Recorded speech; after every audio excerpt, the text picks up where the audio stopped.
All right, ready to go keep on going with our topic. We just saw an example of falling objects and that all falling objects will fall at the same rate if we ignore air friction, okay? If we ignore air friction.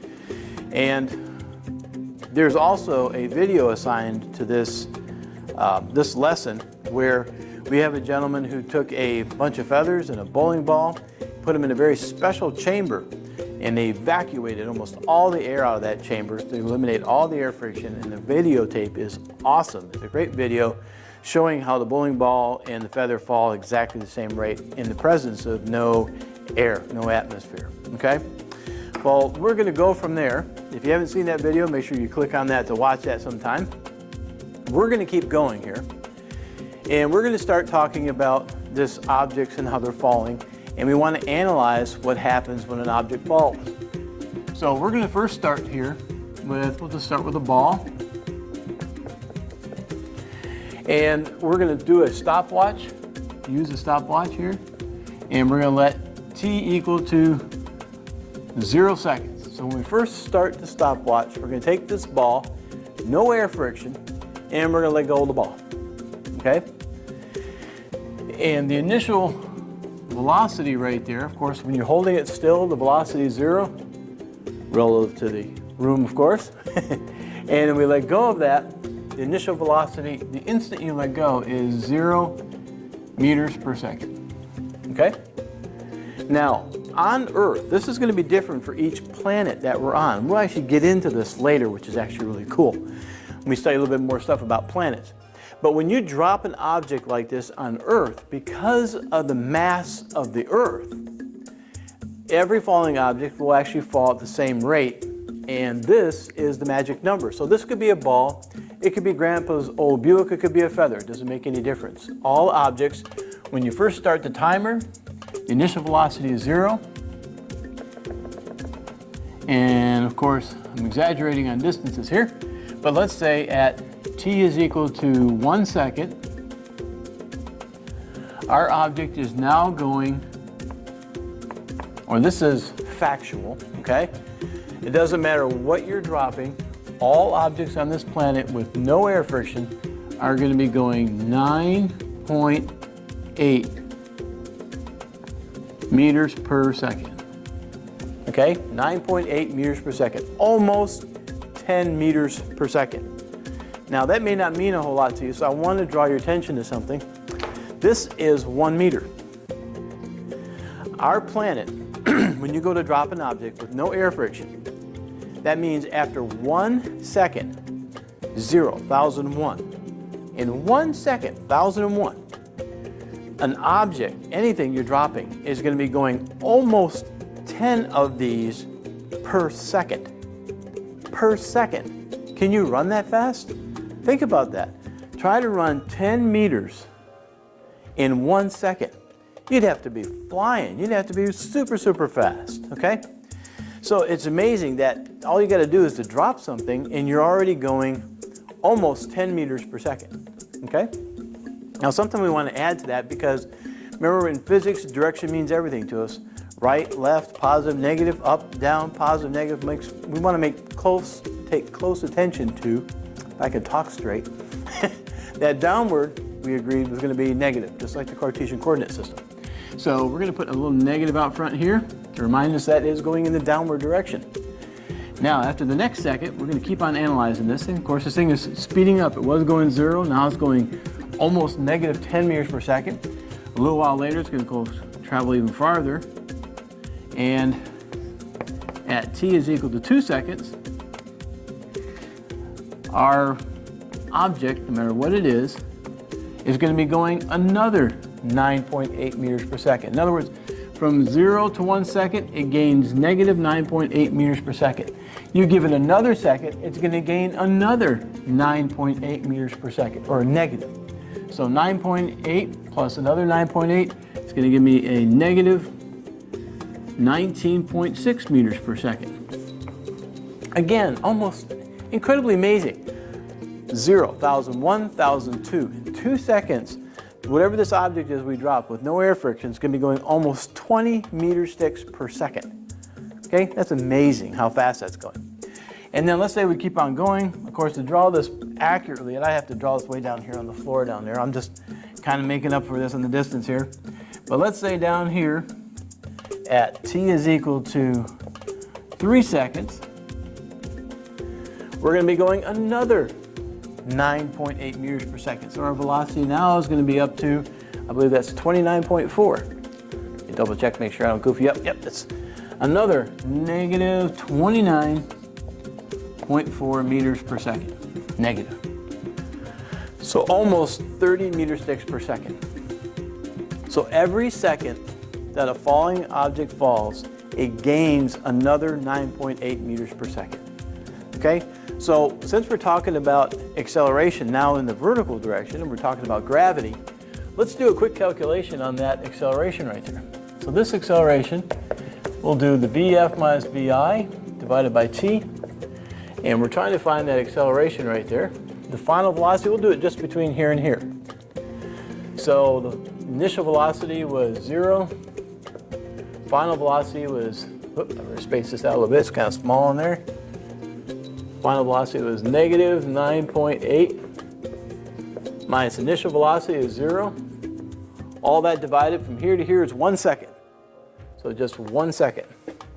So that means my acceleration right here is just going to be negative 9.80 meters per second again. So meters per second squared.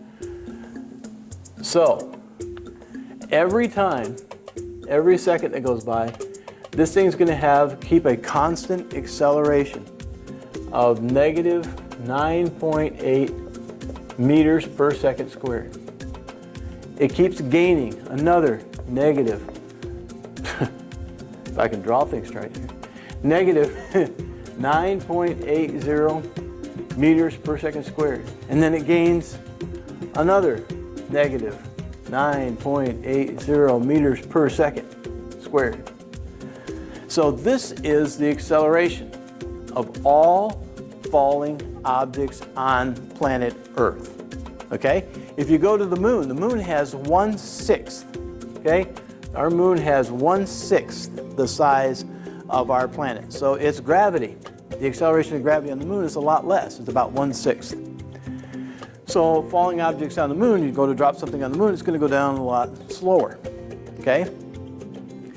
Now, because this acceleration right here is constant on our planet, when we have in physics a number that just never changes, it's constant, we give it its own special letter. Okay, so this acceleration right here, since it's not going to change for vertical stuff at all, remember that. The acceleration in the vertical is not going to change for falling objects. Since that's not going to change, we're going to give it its own special letter. And that letter you actually have heard of before. We're going to use lowercase g. Okay? So when you hear about pilots or you hear about amusement park rides, and then that ride or that plane pulls a certain number of g's, what they're talking about is they're talking about multiples of the acceleration of gravity. So g on Earth is going to be negative 9.80 meters per second squared. Make sure you got that highlighted, boxed in, starred, squared, whatever. So that means anytime we're doing vertical acceleration problems, anytime we do vertical acceleration problems, you already know what the acceleration is going to be. We'll never have to calculate it because we know the acceleration of objects in the vertical direction when they're in what's called free fall. That means that that acceleration is always going to be g, or always negative 9.80. Okay? Now, this is an object getting dropped. Let's take a look at an object that's going up in the air. Okay? A lot of times people get some misconceptions about objects as they go up in the air. So let's say you take a ball and you throw it up into the air. So here we go, we got a ball. Okay? And we're going to throw that ball up into the air. And let's say we give it a velocity of 30 meters per second. Okay? Well, in your world of experience, you're a high school student. what's going to happen to that ball? Any object, you take it and you throw it up into the air. Well, it slows down, slows down, slows down, slows down, and it gets at the very top of the path. That's called the apex. It stops just for a quick instant, changes directions, and it comes back down again. Well, here's a thought. We just got done talking about why objects fall. But why does an object, when you throw it up in the air, why does it slow down? What's pulling on it? Gravity, right? Gravity is pulling on that thing. So if an object is going upward, okay, it's going to go up, and it's going fast initially, and then it starts slowing down. So I'll show smaller vectors and simulate that the velocity is getting slower, and then eventually it reaches the very top up here. Our baseball reaches the top, and this is called the apex. When it reaches the top, the velocity becomes 0, just for a quick instant, okay?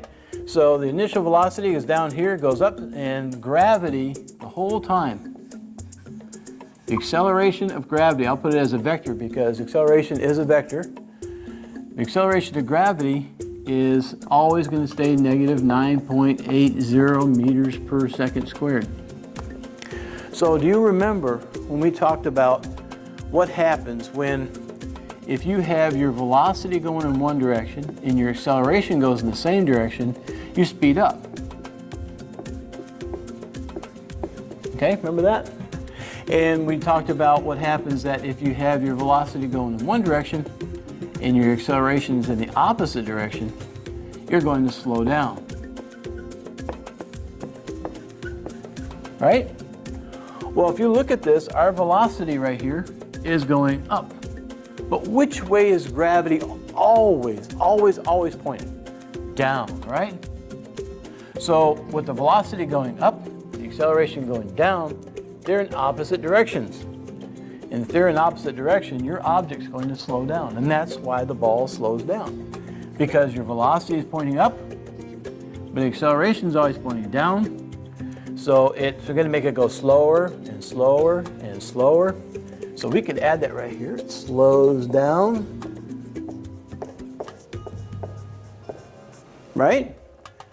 It keeps slowing down, slowing down, slowing down, slowing down, slowing down to right here it finally stops.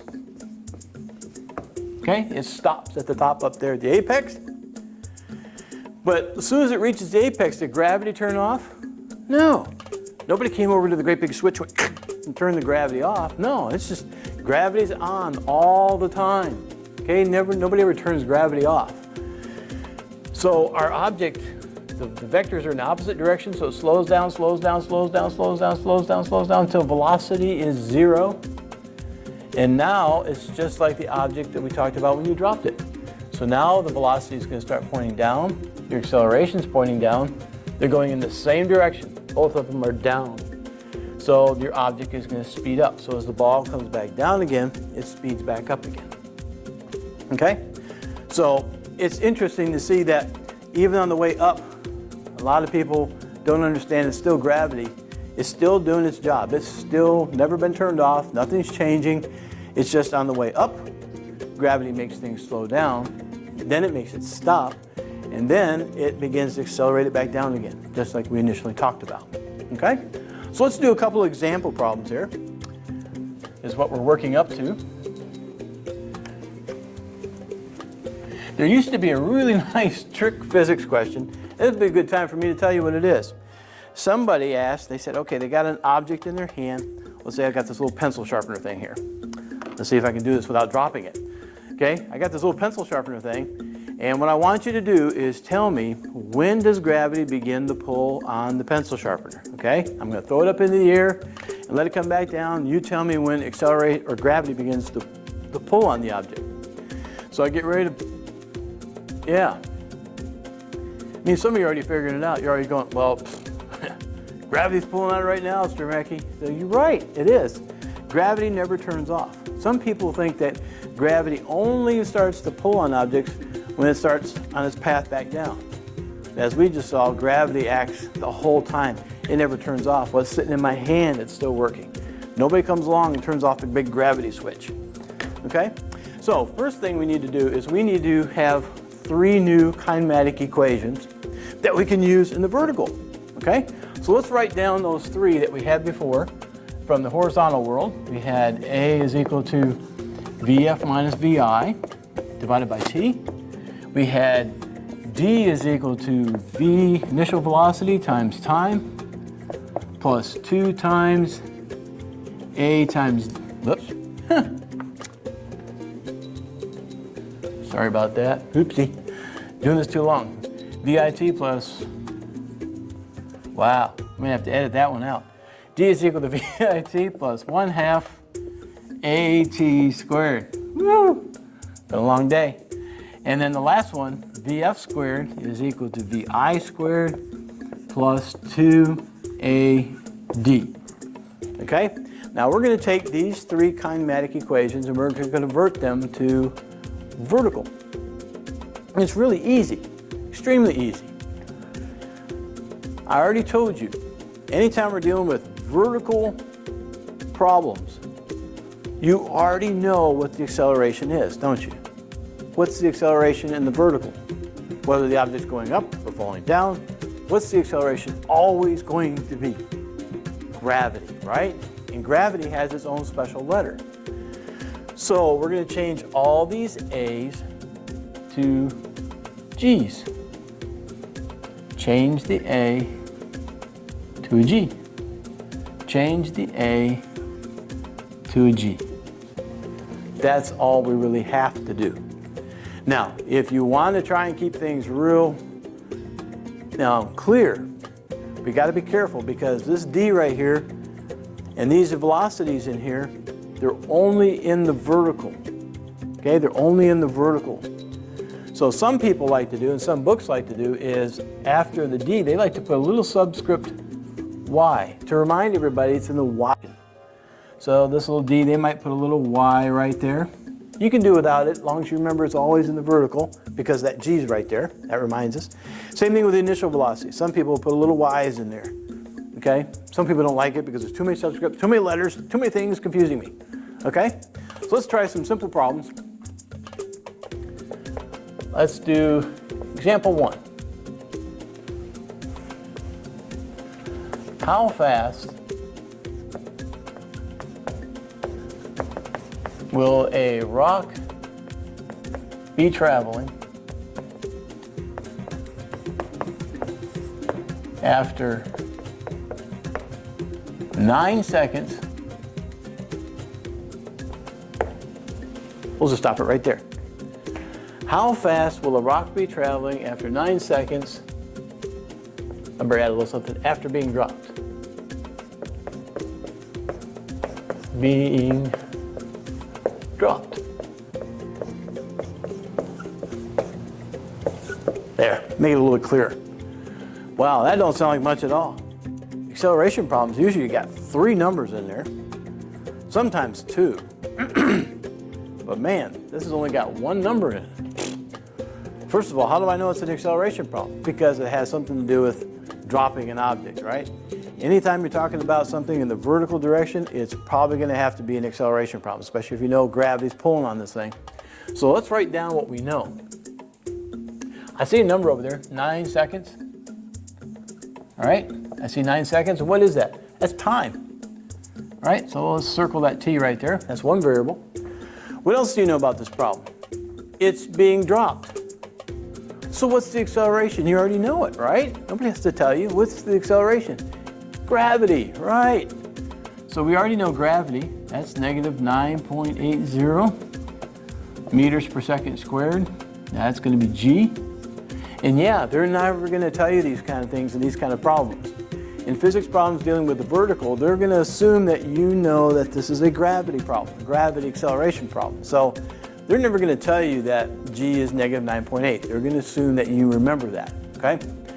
Now, the next thing we want to know is how fast will it be traveling after it's being dropped. So when you first initially let go of it, how fast? What's the initial velocity when you first let go of the rock to let go? We first talked about at the very beginning, right? So the initial velocity was 0 meters per second. That's VI. And now what do they want to know? They want to know how fast will the rock be traveling? So they want to know what is the final velocity after 9 seconds. And that's what we're trying to find. So now we can figure out which formula to use. And look at all the things that were hidden. The only thing they told us was time, 9 seconds. We had to know that this was an acceleration problem. We assumed that and when you first let go of it, it was initially dropped, it was going 0 meters per second. And then we could finally figure out what the final velocity is. So we have two V's, a G, and a T. So two V's, a G, and a T. So it looks like we're going to use this equation right here. So we write that equation down first. G is equal to VF minus VI divided by T. And don't forget, I'm always checking your work to make sure you write down the equation. Don't forget to do that, okay? It's very important. Plug in the numbers, negative 9.80. And again, I would highly recommend you put parentheses around these negative numbers because we're not subtracting anything here, okay? This is a negative 9.80. I'm not subtracting it from anything right now. I'm just saying it's negative. For some reason, some people, when they put that on there, they wind up adding, subtracting. It messes up your algebra. The final velocity is what we're looking for. Initial velocity was 0, and the time was 9 seconds. So we simplify that. VF minus 0 is just, right, that's gone. So now what we want to do is get that 9 to the other side of the equation. So we're going to multiply by 9 because you're dividing by 9. You want to do the opposite. Multiply by 9. So this leaves VF all by itself. So we have 9 times negative 9.8. So 9 times negative 9.80. And that is negative 88.2. So negative 88.2. And the units for velocity are meters per second. Easy enough, right? That's not too bad. So we did the exact same thing we did in the last module. The only difference being is that we always know what acceleration is. Unless, of course, they tell us we're doing some experiment on the moon. Then they might ask you to calculate G or the acceleration on the moon, or Mars, or Jupiter, or something. Now, we can also ask a part B to this question. How far will it fall? Oops. You don't spell how with an F, do we? Yeah. I'm writing before I think. How far will it fall? Or how far has it fallen?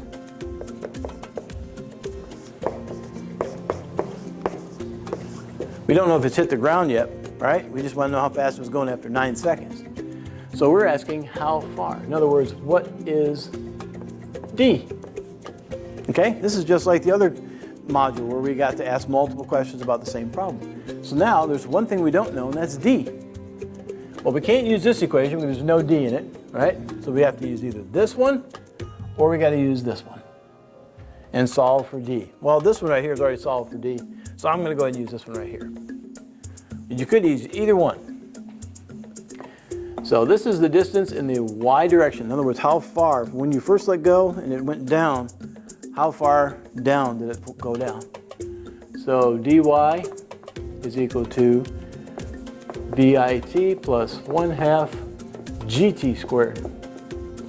Now the initial velocity we said was 0. And 0 times anything is 0. So that whole term wipes out. So dy is going to be equal to 1/2 gravity, negative 9.80, times the time, 9 squared. So be real careful. So you're not taking 1/2 minus 9.8, you're multiplying it by that. That's why I think it's important to leave the parentheses around the outside, your negative numbers, so we don't accidentally mess that up. So I'm entering in my calculator 1/2 times negative 9.80 times 9 squared. And my answer right here, wonder if I made a mistake. I'm getting a negative 396.9, and the units for a distance will be meters. Now, if you're a good physicist, you kind of stand back and take a look at your answer, see if it makes sense. Well, the distance makes sense, but This negative bothers me. How can I possibly travel a negative distance? Well, remember, we've got this rock, right? We've got this rock, and you dropped it. And down here at 9 seconds, they want to know how fast it is. Well, remember, this is where we started from. So this is kind of like our point of origin. This is our reference point. And you dropped it, and the rock fell below our point of reference, or our origin. So if you think about your Cartesian coordinate system, you got positive x here, positive y there, negative y, negative, oh, excuse me, negative x, been a very long day, negative y. So in other words, we're starting our rock right here at the origin, and we're dropping it below. So our y, that distance in the y direction going downward, should be negative, and it is. So that's the only thing that negative on the front of that thing means, is it means that the rock traveled below or downward from where we started it from. So that does make sense to have that negative on there. Sometimes negative numbers kind of bother us a little bit, okay? All right, let's try something else. We did a drop problem. Let's try a throw it up in the air problem. So example number 2. Example number 2, we're going to let's take a fireworks. I don't know if all of you are familiar with fireworks. Here we got the ground. You got this little what's called a mortar tube. We're going to assume it's at ground zero.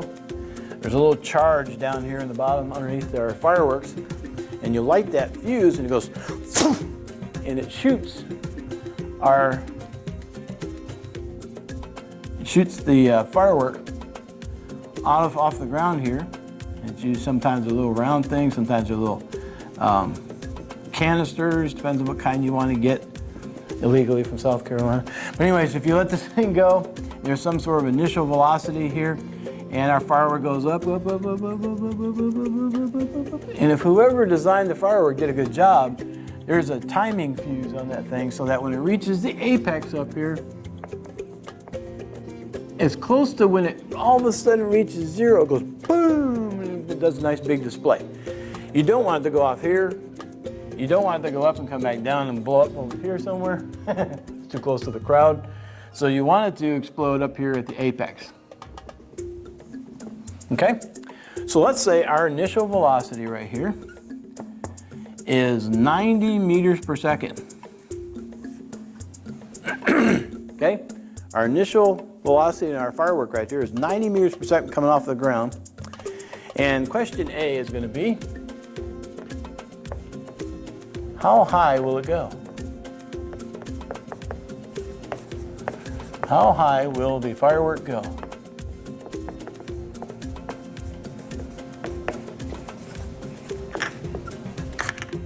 Okay, how high will it go? What am I asking for? We're looking for D, right? So let's write down all the things that we know so far. We know the initial velocity is 90 meters per second. That's my initial velocity. They're asking me to find out how high it goes. So we're looking for dy. What else do you know?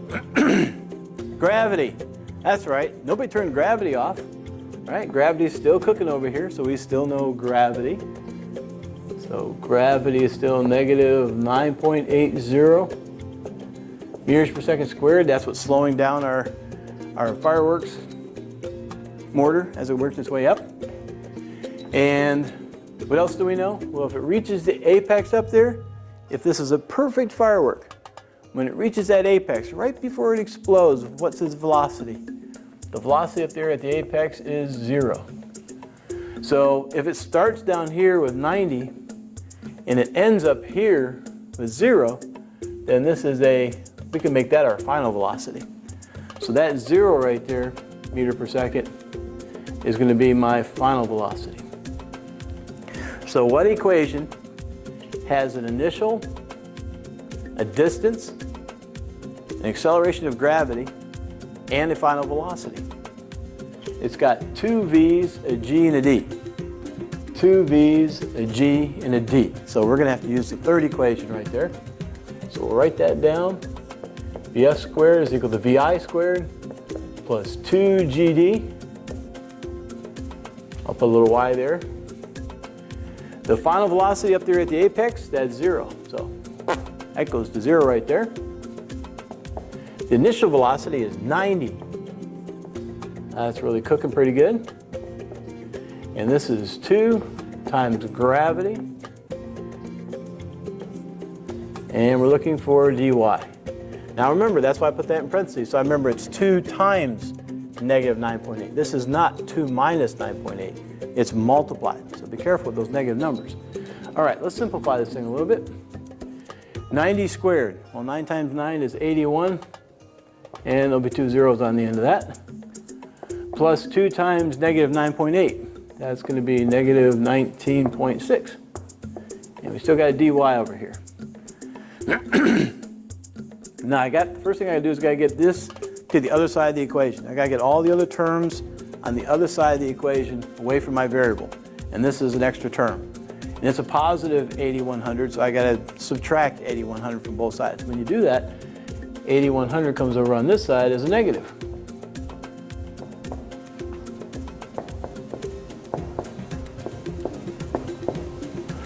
Okay?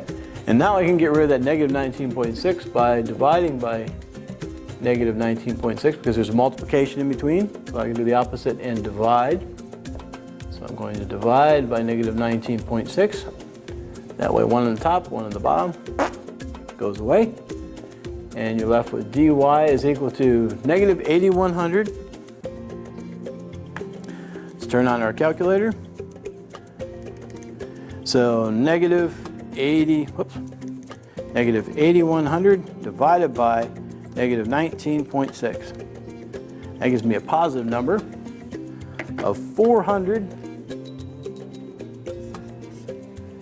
And I'm going to round up, say 413. Distance comes in meters.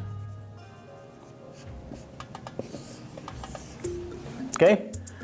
So it's going to go up 413 meters. That's if there's no air friction. Okay? Now in feet, that'd be like over 12 or 1,300 feet in the air. That's really going up there quite a ways, okay? That's kind of unrealistic. But in real life, of course, it's not going to go that high because there actually really is air friction out there.